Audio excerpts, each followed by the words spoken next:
There is a moment buried deep in the autumn of 1780 that almost no one has ever heard of. A moment so violent, so fast, and so consequential that its absence from the standard telling of the American Revolution amounts to a kind of historical crime. It happened on a frost-edged morning in the South Carolina backcountry, along the muddy banks of the Tyger River, at a lonely farmstead called Blackstocks Plantation. What took place there in the space of less than an hour shook the entire British war machine in the South, broke one of the most feared cavalry commanders the Crown had ever produced, and almost killed the one man the Americans in that region could least afford to lose. This is not a story you were taught in school. This is not a story that shows up in most books about the Revolution, but this story matters. Because the men who fought and bled at Blackstocks were not soldiers in any professional sense. They were farmers and frontiersmen, sons of Carolina soil, fighting not for glory or empire, but for something rawer and more immediate than either. They were fighting because if they didn't, everything they had built in this rugged, beautiful, unforgiving country would be burned to the ground by morning. Welcome to Battlefield America. I'm glad you're here, because today we're going to go somewhere that history forgot, and we're not going to leave until we have done justice to every man who stood on that ridge. To understand what happened at Blackstocks, you need to understand what the American South looked like in the autumn of 1780. And I want to be honest with you, because the truth of that moment is harder and darker than the comfortable mythology that usually surrounds the Revolution. By October of 1780, the situation in South Carolina was, by almost any reasonable measure, catastrophic. Charleston had fallen to the British in May. The Continental Army in the South had been shattered at the Battle of Camden in August, where General Horatio Gates, a man who had been celebrated as the hero of Saratoga, had watched his army disintegrate in a rout so total and so humiliating that it effectively ended his military career. Thousands of American soldiers had been killed, captured, or scattered. The state of South Carolina was, on paper, under British control. Loyalist militias patrolled the roads. British garrisons held the towns. Lord Cornwallis, commanding His Majesty's forces in the South, was confident that the rebellion in the Carolinas had been broken. He was wrong. But you had to look hard to see why. What Cornwallis could not fully account for, what his maps and his dispatches and his intelligence reports could not adequately capture, was the existence of a web of irregular fighters operating throughout the backcountry, men who did not wear uniforms, didn't march in columns, didn't behave according to any of the rules of 18th century warfare, and who refused, absolutely refused, to accept that the cause was lost. These were the partisans, the irregulars, the guerrilla fighters of the American Revolution, and at their head, riding harder and hitting faster than almost anyone else in the entire conflict, was a man whose name was synonymous with defiance in the Carolina backcountry: Thomas Sumter. The Gamecock. Sumter was not a man who inspired comfort. He was not warm or particularly charming or easy to like. He was abrasive and headstrong and had a ferocious temper that could boil over with very little provocation. He was also, by the autumn of 1780, perhaps the most dangerous man on horseback in all of South Carolina. Born in 1734 in Virginia, Sumter had spent decades on the frontier, fighting in the French and Indian War, serving as an Indian agent, building a life in the Carolina backcountry through sheer physical toughness and an absolute refusal to be intimidated by anyone or anything. When the Revolution came, he had initially been somewhat reluctant, but then the British had burned his plantation and stolen his horses, and Thomas Sumter had gotten very, very angry. That anger had never cooled. From the summer of 1780 onward, Sumter had been leading raids across South Carolina with a ferocity that drove British commanders to distraction. He ambushed supply columns, he attacked outposts, he struck where the British least expected it, then melted back into the forests before a response could be organised. He recruited constantly, pulling men into his force with a combination of personal charisma, political passion, and the very practical promise of a share of whatever they captured from the enemy. He was not always tactically brilliant. He sometimes made decisions that cost lives unnecessarily, and his relationship with other partisan commanders, men like Francis Marion and Andrew Pickens, was complicated at best and bitterly antagonistic at worst. But what Sumter did, better than almost anyone else, was keep the flame alive. As long as he was in the field, as long as men were rallying to his standard, the British could never truly claim that South Carolina was pacified, and that mattered enormously. On the other side of this particular drama stood a man who was, in many ways, Sumter's perfect antagonist. Banastre Tarleton was everything Sumter was not. Young, only 26 years old in 1780, handsome, educated, and utterly reckless in the most spectacularly effective way. Tarleton had come to America in 1776 and had built a reputation over the next 4 years that made his name feared throughout the South. He commanded the British Legion, a mixed force of cavalry and infantry, and he had used it with a cold, relentless efficiency that had won him battles and promotions and the deep, unqualified hatred of the American population. At the Battle of Waxhaws in May of 1780, Tarleton's troops had massacred American soldiers who were trying to surrender, an event so brutal that the phrase Tarleton's Quarter, meaning no mercy, none at all, had become a rallying cry for American resistance. Whether Tarleton personally ordered the massacre or simply lost control of his men in the chaos of battle is a question historians still argue about. What is not in dispute is the result. His name had become a symbol of British brutality in the South, and the men who rode with Sumter and Marion and Pickens despised him, with a passion that went well beyond ordinary military opposition. By November of 1780, Tarleton had been tasked by Cornwallis with a mission that had an almost personal quality to it. He was to find Thomas Sumter and destroy him, not contain him, not push him back. Destroy him. Cornwallis had grown increasingly furious with Sumter's constant raids, and he communicated his frustration to Tarleton in terms that left very little room for ambiguity. "I wish Sumter to be stopped," Cornwallis wrote, in the polished language of an 18th century general. What he meant was simpler and more brutal. End him. Do whatever it takes. End him. Tarleton, characteristically, needed no additional encouragement. The weeks leading up to Blackstocks were a study in exhaustion for Sumter's force. Through late October and into November, Sumter had been operating almost continuously, striking British posts, gathering men and supplies, moving constantly through the backcountry to avoid being fixed and destroyed by the larger British forces hunting him. His militia was a fluid thing, our men flowing in and out as their personal circumstances permitted, their numbers swelling when things went well, and shrinking when the pressure intensified. By the second week of November, Sumter had somewhere between 700 and 1,000 men under his command, a substantial force for the guerrilla war being waged in South Carolina, but not an army in any conventional sense. They had very little artillery, in fact, effectively none at the outset of the engagement at Blackstocks, and their weapons ranged from reasonably good rifles to ancient trade guns that a man might hesitate to fire for fear of what would happen when the charge went off. What they did have, in abundance, was motivation. Many of these men had seen their farms burned, their families threatened, their neighbours killed or imprisoned. They were not fighting for abstract principles, though the principles mattered. They were fighting because the alternative was to live on their knees, and the men of the South Carolina backcountry did not, as a general rule, do that. On November 18th, 1780, Sumter received intelligence that sent him into rapid motion. A British force under Major James Wemyss had been moving through the backcountry on a campaign of deliberate destruction, burning the homes of known patriots and terrorizing the civilian population in what was an explicitly calculated attempt to break the will of the local resistance. Sumter moved to intercept, and at the Battle of Fish Dam Ford on the night of November 9th, his men had caught Wemyss's force by surprise, wounding Wemyss himself in the engagement.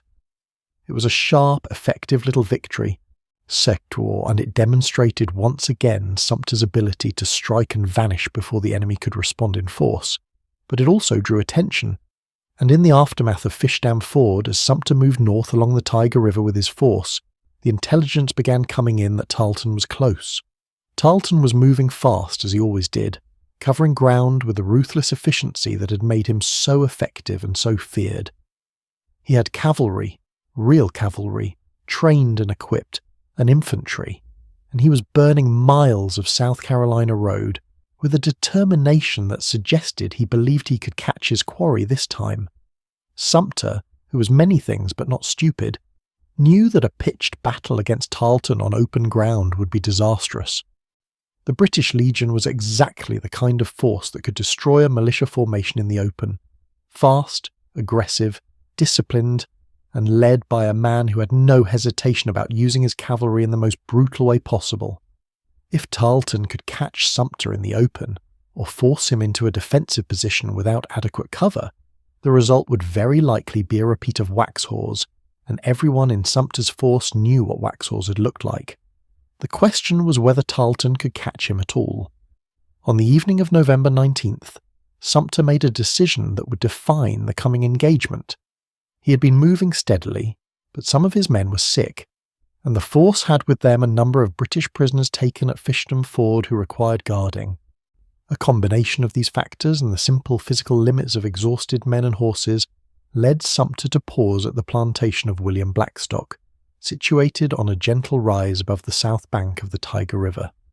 Blackstock was a Loyalist, which gave the location a particular kind of irony, but his farm offered something more valuable than any political association. It offered ground. The Blackstock Plantation sat on rising terrain, with the main house and outbuildings providing a degree of cover and the river forming a natural obstacle at the rear. The approach from the south and west was across relatively open ground, which would give Sumter's riflemen a clear field of fire against any attacking force. It was not an ideal defensive position.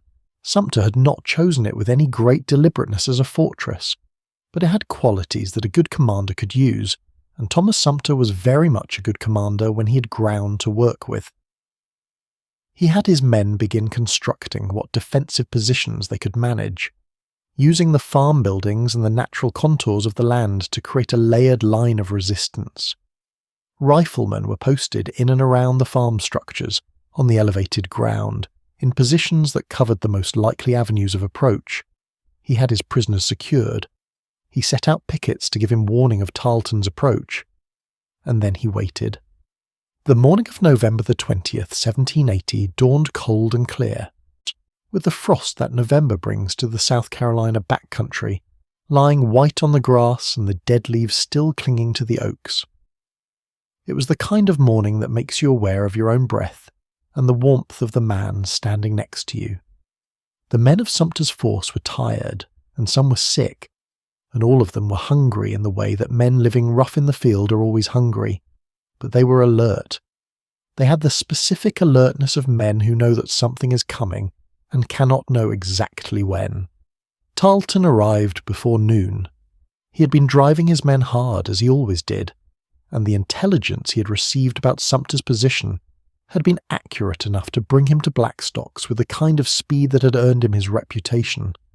But even Tarleton, for all his aggression, faced a problem, and his force at this point was smaller than he would have liked. He had with him approximately 270 men, a mixture of cavalry from the British Legion and infantry, including a detachment of the 63rd Regiment of Foot. His main infantry force was some distance behind, having been unable to keep pace with the cavalry. The choice Tarleton faced was a familiar one for aggressive commanders throughout military history. Wait for his full force to arrive and risk losing his quarry, who might escape across the Tyger River before the noose tightened, or attack with what he had and rely on speed and aggression to carry the day. Tarleton was, if nothing else, consistent. He chose to attack. This was not quite as reckless as it might sound in the retelling. Tarleton had made this calculation before, multiple times, and it had worked. He had destroyed superior forces through the simple application of shock and speed, by hitting hard before a defence could be organised, by using his cavalry to create the kind of panic that causes formations to dissolve into rout. He had done it at Monk's Corner. He had done it at Lanude's Ferry. He had done it at Waxhaws. The British Legion under his command was a weapon designed precisely for this kind of aggressive, decisive action, and Tarleton had an almost mystical faith in his ability to use it.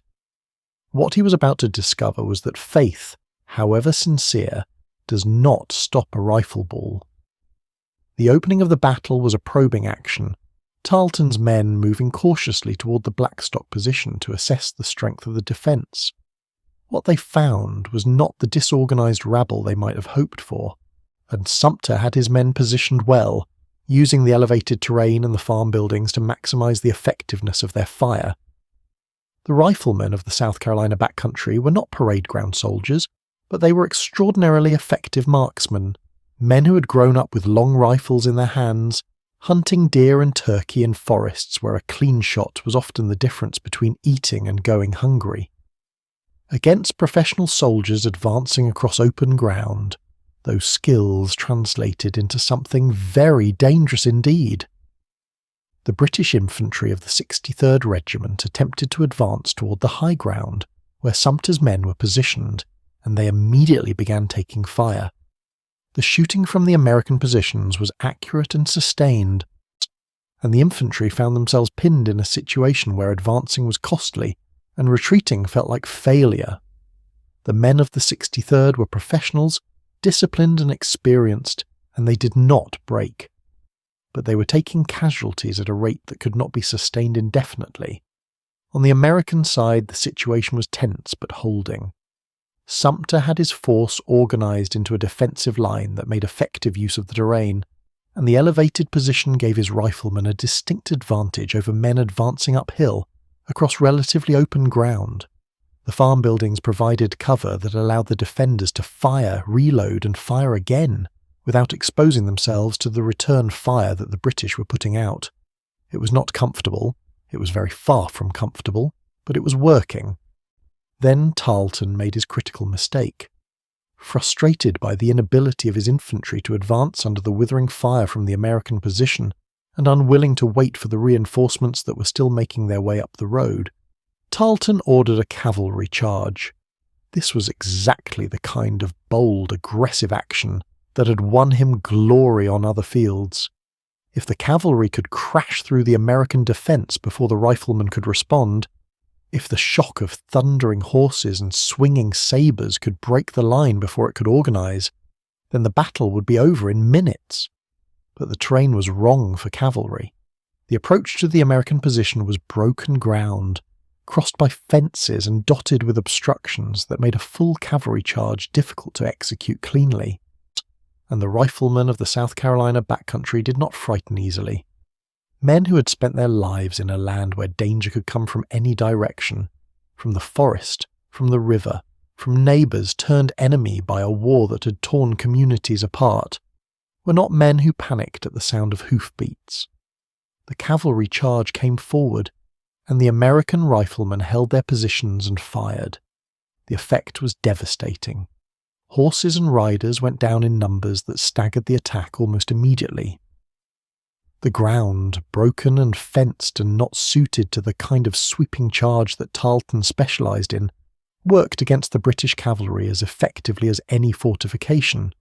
The charge faltered, slowed, and then, in a moment that must have been almost incomprehensible to men who had come to believe in Tarleton's invincibility, it stopped. The British cavalry, the feared green-coated riders of the British Legion, pulled back. It was, by any reasonable measure, an extraordinary American success. They had held a prepared position against an aggressive attacker, repelled a cavalry charge, and inflicted significant casualties on a force that had spent the past several years making the word charge synonymous with the word victory. On any other day, at any other battle, this would have been the moment where Sumter consolidated his position, ensured his men were organised and prepared for the possibility of a renewed British attack or arranged for an orderly withdrawal.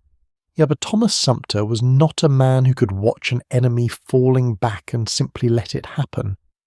Everything in his nature, every instinct that had shaped him over 60 years of hard living drove him forward. He saw the British cavalry pulling back. He saw the infantry under pressure.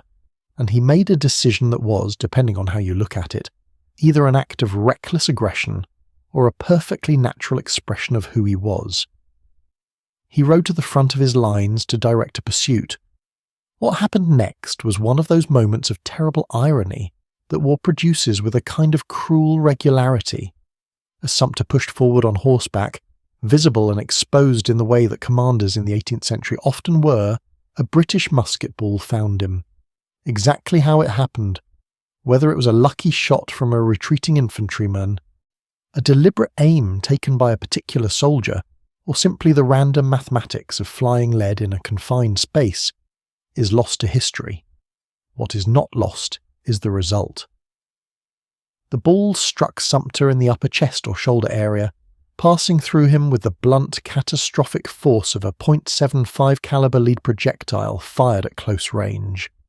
He was knocked from his horse or came close to falling, and the wound was severe enough that the men around him immediately understood that their commander was gravely hurt. The news spread through the American line with the speed that bad news always travels in battle. Sumter was down. Sumter was shot. The Gamecock, the man who had seemed, in the mythology of the South Carolina backcountry, almost supernaturally hard to kill, was bleeding and unconscious, or barely conscious, on the ground at Blackstocks Plantation. What followed demonstrated something remarkable about the men Sumter commanded. Lesser troops, in the crisis of their commander's fall, might have broken. The loss of a commanding officer in the midst of action is one of the most destabilizing events a military unit can experience, because command and confidence are so deeply intertwined that the two can be almost impossible to separate under fire. But Sumter's men did not break. The officers and sergeants who stepped into the breach held their formations. The riflemen kept their positions. The defensive line that Sumter had established continued to function, even as its architect was being carried back from the fighting, his blood darkening the frost-stiffened ground beneath him. And on the British side, something equally significant was happening. Tarleton, surveying the situation, his infantry pinned, his cavalry repulsed, his opponent's position still intact, and his full force not yet on the field, made an assessment that must have cost him something psychologically. He decided not to renew the attack. Whether this was a straightforwardly correct tactical decision, whether it reflected a genuine uncertainty about the American strength and his own ability to carry the position without his full force, or whether it contained some element of the shock of a man who had just seen his cavalry turned back, possibly for the first time, is something we cannot know with certainty. What we know is the result. Tarleton withdrew. He pulled his battered force back from Blackstocks, and he left the field to Sumter's militia. The Americans had won. Or rather, and this is one of the genuinely strange qualities of the battle, the Americans had won, their commander was gravely wounded and had to be evacuated, and then they effectively withdrew themselves, crossing the Tyger River during the night to prevent Tarleton from renewing his attack with a larger force the following day. So you have a battle in which the Americans drove off a British attack, held their position, inflicted greater casualties than they received, and then left. It is the kind of outcome that defies easy categorization, which is perhaps part of the reason it has been neglected in the broader telling of the Revolution. The casualty figures, insofar as they can be established with any confidence, tell an important story. British losses were significant. Estimates range from approximately 90 to 120 killed and wounded, a substantial toll for the force Tarleton had brought to the field. American losses were considerably lighter, reflecting the advantages of their defensive position and the accuracy of their riflemen. The disproportion matters because it undermines any attempt to characterize the engagement as merely a tactical withdrawal or a draw. Blackstocks was an American victory. The British paid more than the Americans, and they did not achieve their objective, which was the destruction of Sumter's force. But what about Sumter himself? If the battle was a success, what happened to the man they carried from the field with a ball through his chest? So this is where the story takes one of its most remarkable turns, because Thomas Sumter did not die at Blackstocks. He very nearly did. The wound was severe, and in the medical conditions of the 18th century backcountry, no sterile instruments, no anaesthesia, no understanding of infection in any modern sense. Even a wound that a surgeon of a later era might have considered manageable could be, and often was, fatal. His men evacuated him across the Tyger River and into the care of whatever medical assistance could be found, which was limited. He was in agony. He was unable to ride or command or do any of the things that Thomas Sumter had spent the past several months doing more or less without stopping. He was out of the fight. For months. The recovery of Thomas Sumter from his wound at Blackstocks is, in itself, a kind of story about the man's constitution. He did not die. He did not succumb to the infection that claimed so many wounded men in that era. He recovered, slowly and painfully, through a winter that was hard on everyone in the South Carolina backcountry, and by the spring of 1781 he was back in the saddle. He would go on to fight for the rest of the war, would survive to see American independence achieved, would serve as a United States Senator, and would live to the absolutely astonishing age of 97, the last surviving general officer of the Revolutionary War on either side. He died in 1832, 67 years after the shots were fired at Lexington and Concord, a living relic of a time that had become history even while he breathed. The story of Thomas Sumter's survival is partly a story about a man's physical toughness, and it is partly a story about luck, and it is partly a story about the network of support that kept partisan fighters in the field through circumstances that would have broken a less resilient cause. But it is also a story about what the Battle of Blackstocks meant in a larger sense, because the fact that Sumter survived to fight again is inseparable from the way the battle unfolded and the way his men protected him after he fell. Think about what would have happened if Blackstocks had gone differently, if Tarleton had broken the American line, if the cavalry charge had succeeded, if Sumter's men had panicked at the wounding of their commander. Then Tarleton would have had Sumter at his mercy, and what mercy meant in Tarleton's hands was not a question anyone wanted answered.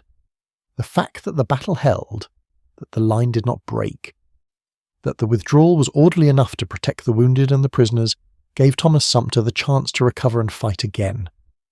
And that chance, multiplied across the remaining years of the war, had consequences that rippled outward in ways that are impossible to fully trace but are no less real for being difficult to quantify. Now let me take a moment and talk to you about something that I think is essential context for truly understanding what this battle means and why it belongs in the centre of the story we tell about American independence rather than in a footnote. The British strategy in the South in 1780 was not simply military, it was political. Cornwallis and his commanders understood that the war in America could not be won by military force alone, that the Crown ultimately needed the consent, or at least the acquiescence, of the American population to govern a country 3,000 miles from London. The pacification campaign in South Carolina was designed to demonstrate that resistance was futile, that fighting the British resulted in your farm being burned, your horses taken, your family terrorized, and your community destroyed. The hope was that this demonstration would cause the remaining patriots to either join the Loyalists or simply give up, go home, and accept British rule as the least bad of available options. Thomas Sumter's continued existence in the field was the primary piece of evidence against this strategy working. As long as he was fighting, as long as men were rallying to him, as long as British foraging parties and supply columns had to worry about being ambushed by a rider who had supposedly been defeated again and again and again, the message of British invincibility could not be delivered. The Battle of Blackstocks was not just a tactical engagement, it was a statement. It said, "We are still here. You have not broken us. You cannot catch us. And when you do catch us, this is what happens." That statement mattered enormously to the men and women of the South Carolina backcountry who were living under what amounted to military occupation. Every story of British cavalry being turned back, every tale of Tarleton being denied his objective, every piece of news that the Gamecock was still riding and still fighting, all of it fed a resistance that the British could never quite extinguish. no matter how many farms they burned or how many prisoners they took.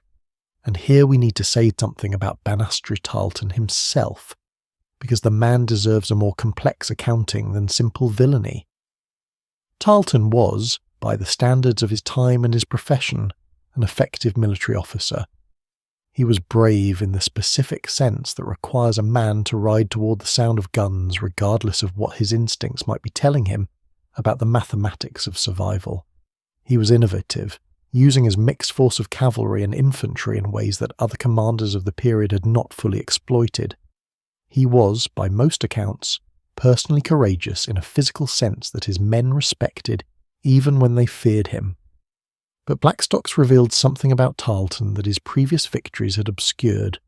His method, the aggressive, fast-moving strike against an unprepared or disorganized opponent, was devastatingly effective against the right target in the right conditions.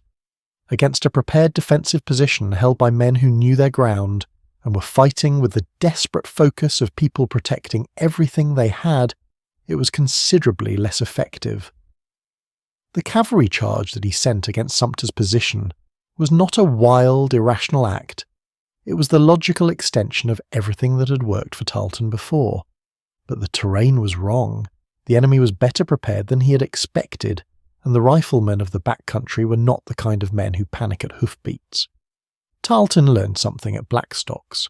Whether he fully internalized the lesson is another question, because less than 3 months later, at the Battle of Cowpens on January 17, 1781, he would face Daniel Morgan's force in a double envelopment that would inflict one of the most complete tactical defeats of the entire Revolutionary War on the British Legion.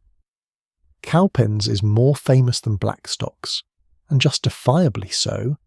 It is a masterpiece of military planning and execution, and it effectively destroyed the British Legion as an effective fighting force. But Cowpens did not happen in a vacuum.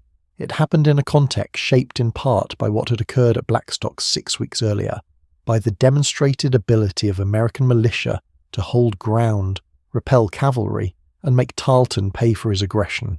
The connections between these battles, the way that the autumn and winter of 1780 to 1781 formed a single continuous campaign in which each engagement shaped the next, is one of the genuinely underappreciated narrative threads in the military history of the Revolution. Fishdam Ford showed that Sumter could strike with surprise. Blackstock showed that he could hold with discipline, and the cumulative effect of these demonstrations, the growing understanding in the American forces that Tarleton was not invincible, that his cavalry could be stopped, that the British Legion could be made to withdraw, contributed to the confidence with which Daniel Morgan prepared his trap at Cowpens. History does not move in straight lines, and causation in military affairs is always messier than a neat before and after narrative suggests. But the thread from Blackstocks to Cowpens is real, and it runs through the hearts of men who had fought in both places, who carried the knowledge of what they had accomplished in November into the frigid January morning at the Cowpens crossroads. Let me also spend a moment on the men themselves, because they have been in danger of disappearing behind the story of their commanders, and they deserve better than that. The men who fought for Sumter at Blackstocks were not a glamorous force. They did not have the professional pride of Continental soldiers, the regimental traditions that gave a unit its identity over years of shared hardship. Many of them were militia, men who had come out to fight for a few weeks or a few months, and then gone home to plant crops or tend to sick families, or handle the 1,000 urgent necessities of life on the frontier. They came and went, and their numbers fluctuated constantly with the tide of the war and the weather and the personal circumstances of hundreds of individual men and families spread across hundreds of miles of backcountry. But what they brought to the fight was something that cannot be taught on a parade ground and cannot be manufactured by military discipline alone. They brought specific, local knowledge of the terrain they were fighting on. They brought the shooting skills of men who had hunted their whole lives. They brought a personal stake in the outcome that went beyond patriotism in any abstract sense and reached all the way down into the soil beneath their feet and the faces of the people they loved. When a man from the Tyger River country stood at Blackstocks and fired at advancing British infantry, He was not fighting for a principle on a document stored in Philadelphia.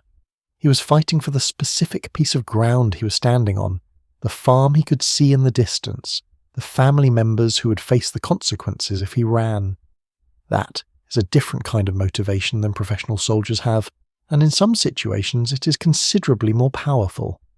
It produces a stubbornness and refusal to yield ground even under pressure that would break a unit fighting for abstract duty, that the British commanders in South Carolina consistently underestimated and consistently paid for. The women of the backcountry deserve mention here as well, though history has been even more cavalier with their stories than with the men. They sheltered wounded fighters. They carried intelligence about British movements across miles of dangerous country. They maintained farms and families in the absence of the men who had gone to ride with Sumter or Marion, facing the very real possibility that their husbands and sons would not come back, and in the meantime facing the depredations of Loyalist raiding parties and British foragers who had no particular concern for the property rights or physical safety of women whose men were fighting against the Crown. Their contribution to the survival of the American cause in South Carolina in 1780 is immeasurable, and it is almost entirely invisible in the historical record. The Battle of Blackstocks stands then, as a small window into a very large and complex story.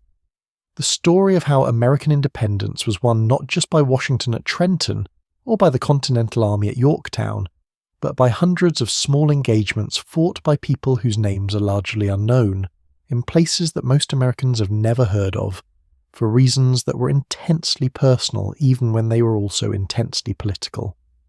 It stands as a demonstration that military success can take forms that do not fit neatly into the categories of victory and defeat that official histories prefer.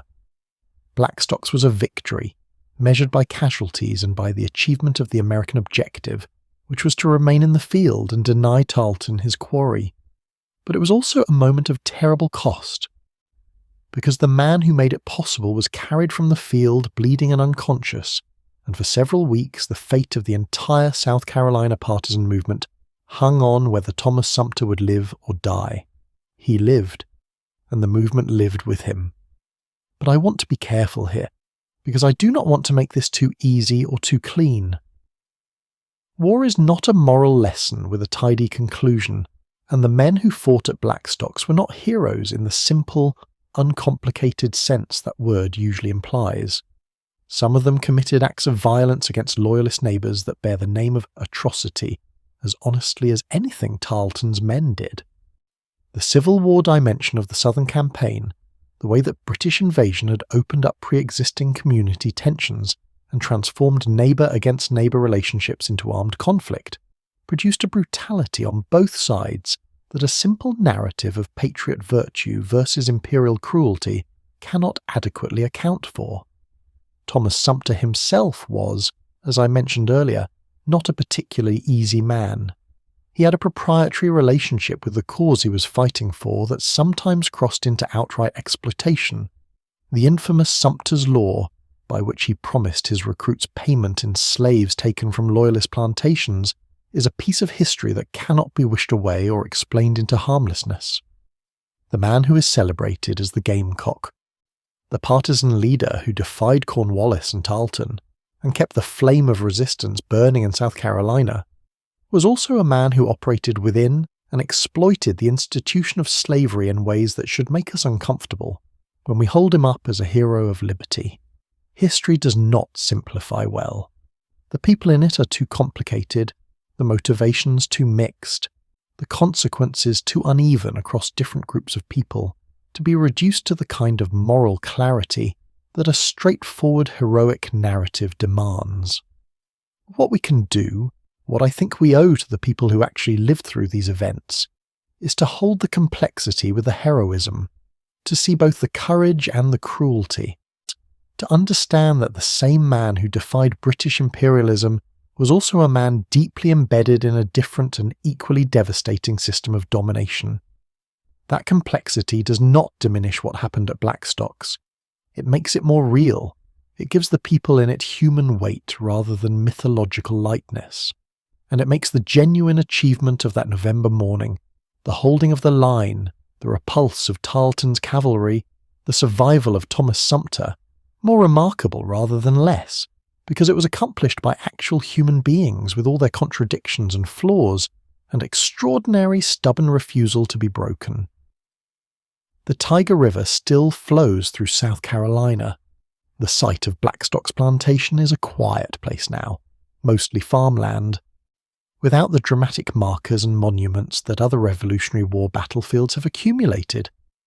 If you drive through that part of Union County on a November morning, with the frost on the grass and the oaks holding their last leaves, you can feel something of what the men on both sides of that fight felt. The cold, the tension, the particular quality of light that comes through bare branches on a day when the temperature is just above freezing and everything smells of coming winter.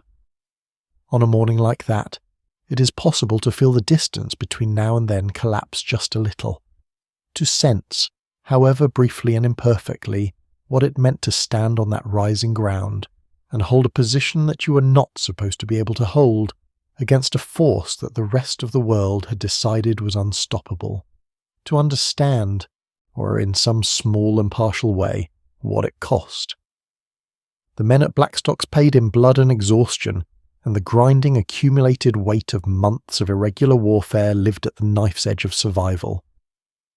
They paid in ways that their official records do not capture, in sleepless nights, and missed harvests and families left vulnerable, and futures shortened by wounds that never quite healed. They paid, and most of them were never properly acknowledged for what they paid. This channel exists in part to provide that acknowledgement, not to mythologize, not to simplify, not to turn complicated human beings into cardboard heroes, but to look directly at what these men and women did, to take it seriously on its own terms, to refuse to let it be forgotten simply because it doesn't fit neatly into the standard narrative of the Revolution that gets told and retold until it feels more like legend than history. The Battle of Blackstocks happened.